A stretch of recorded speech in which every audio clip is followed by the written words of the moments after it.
पापा कुशा एकादशी, आश्विन शुक्ल पक्ष। अर्जुन बोले, हे भगवान, आश्विन मास की शुक्ल पक्ष की एकादशी का नाम क्या है तथा इस व्रत के करने से कौन कौन से फल मिलते हैं, ये सब कृपा पूर्वक कहिए। श्री कृष्ण भगवान बोले, हे अर्जुन, आश्विन मास की शुक्ल पक्ष की एकादशी का नाम पापा कुशा है।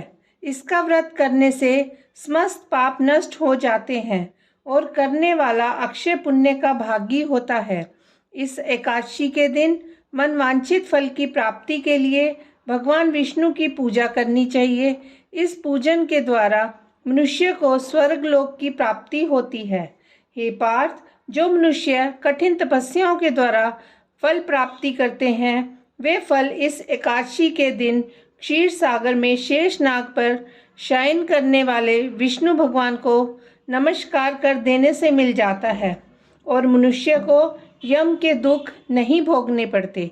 हे अर्जुन, जो विष्णु भक्त शिव जी की निंदा करते हैं अथवा जो शिव भक्त विष्णु भगवान की निंदा करते हैं, वे नरक को जाते हैं। 1000 अश्वमेध और 100 राजसूय यज्ञ का फल इस एकादशी के फल के 16वें हिस्से के बराबर भी नहीं होता। अर्थात इस एकादशी व्रत के समान संसार में अन्य कोई व्रत नहीं है। इस एकादशी के समान विश्व में पवित्र तिथि नहीं है। जो मनुष्य एकादशी व्रत नहीं करते हैं, उन्हें पाप घेरे रहते हैं।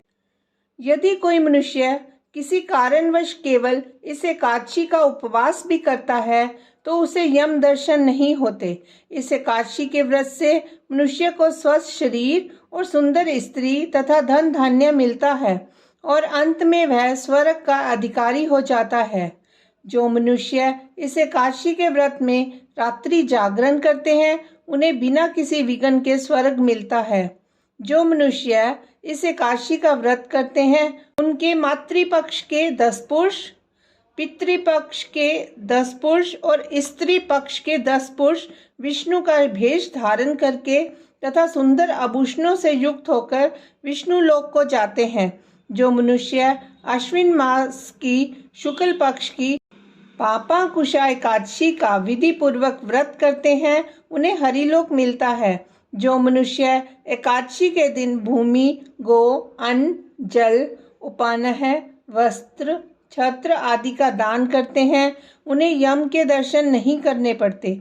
दरिद्री मनुष्य को भी यथाशक्ति कुछ दान देकर कुछ पुण्य अवश्य ही अर्जित करना चाहिए।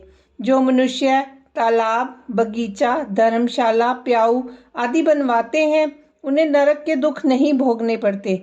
वह मनुष्य इस लोक में निरोगी दीर्घायु वाले पुत्र तथा धन धान्य से पूर्ण होकर सुख भोगते हैं तथा अंत में स्वर्ग लोक को जाते हैं। उन्हें दुर्गति नहीं भोगनी पड़ती। कथा सार, व्यक्ति को चाहिए कि वह पापों से बचने का दृढ़ संकल्प करे। यूं तो भगवान विष्णु का ध्यान स्मरण किसी भी रूप में सुखदायक और पाप नाशक है, किंतु एकादशी के दिन भगवान का स्मरण कीर्तन सभी क्लेशों व पापों का नाश कर देता है।